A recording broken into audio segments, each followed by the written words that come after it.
Today's lesson is on alcohols and ethers. Reminder, you're going to need that large chart. Let's get right to this. Alcohols and ethers, where they're used. So alcohols are typically poisons, but occasionally they're vitamins like vitamin A. In contrast, ethers are fuels and anesthetics.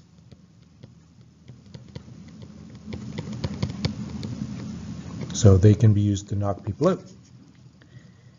Moving on now. So general structure, alcohols, they're going to have an R group. An R means an alkane. And then there's going to be an OH group.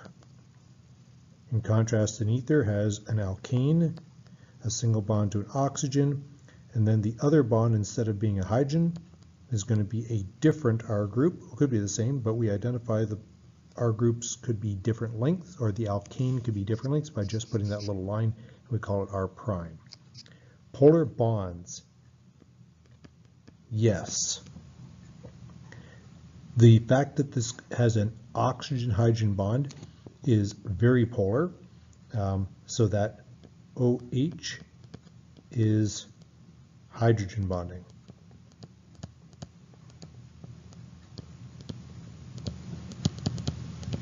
Which is very, very strong polar bonding. Ethers also have polar bonds, so that's a yes. Polar molecule, alcohols, yes. Ethers, again, yes. But the difference is that they are not as polar compared to the alcohols because they don't have that hydrogen bonding. Solubility in water, fully. Alcohols dissolve fully in water in pretty much any proportion. Ethers, not well. The reason why they don't dissolve well in water is because when we look at those polar bonds there, what we find is that the oxygen is drawing electrons to it from both sides, so it's somewhat balanced out. The only reason it's not fully balanced out is the shape. The bond angle is not 180, and so they don't cancel out fully. Solubility in an alkane, no, for the alcohols, and somewhat. Meaning that, somewhat means that because you've got these non-polar ends, it kind of masks or hides that polar nature in the middle, so it'll sort of dissolve. Melting and boiling point,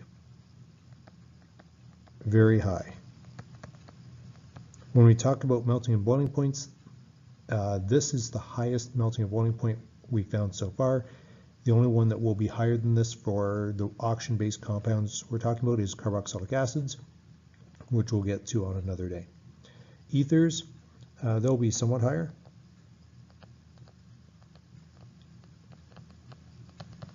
And again, this is compared to an alkane. So they'll be higher than an alkane because you've got those polar bonds, but not a huge amount higher because of that non-polar nature at the end of each molecule. Ready to move on now.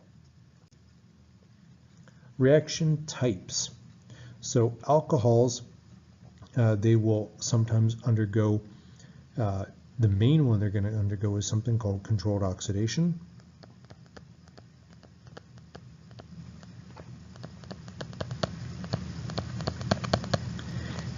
And they will undergo elimination.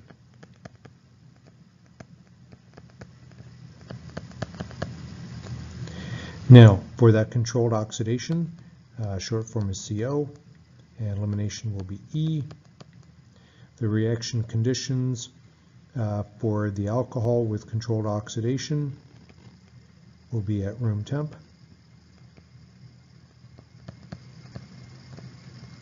And for the elimination, it will be heat and concentrated H2SO4. Ethers tend not to undergo reactions, and so we don't have to worry about that. We have reactions to make them, but we don't have a reaction of them. Naming. We have the root, We have AN because most of them are alkanes, and then we have an ending that identifies them as alcohols, and we'll see that alcohols have an OL at the end, and so the ending is OL. And if we have to give a location for it, then we put that out front.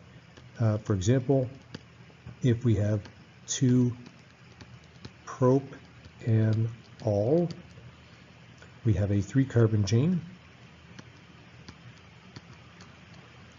The OH group is going to be on carbon 2, so I count from the left, 1, 2. Here's my OH group, and then I have to count the hydrogens to get 3, 1, and 3. This also has another name because this is a consumer product. This is what you buy as rubbing alcohol.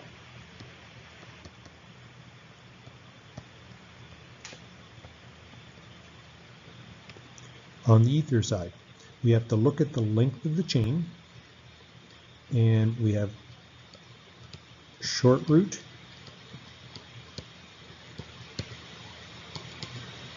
the 3 letters oxy, and then long root, again with the ending ANE.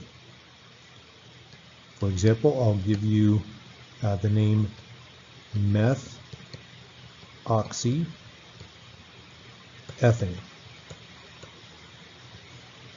Methoxyethane, when I'm going to draw this, it's very straightforward.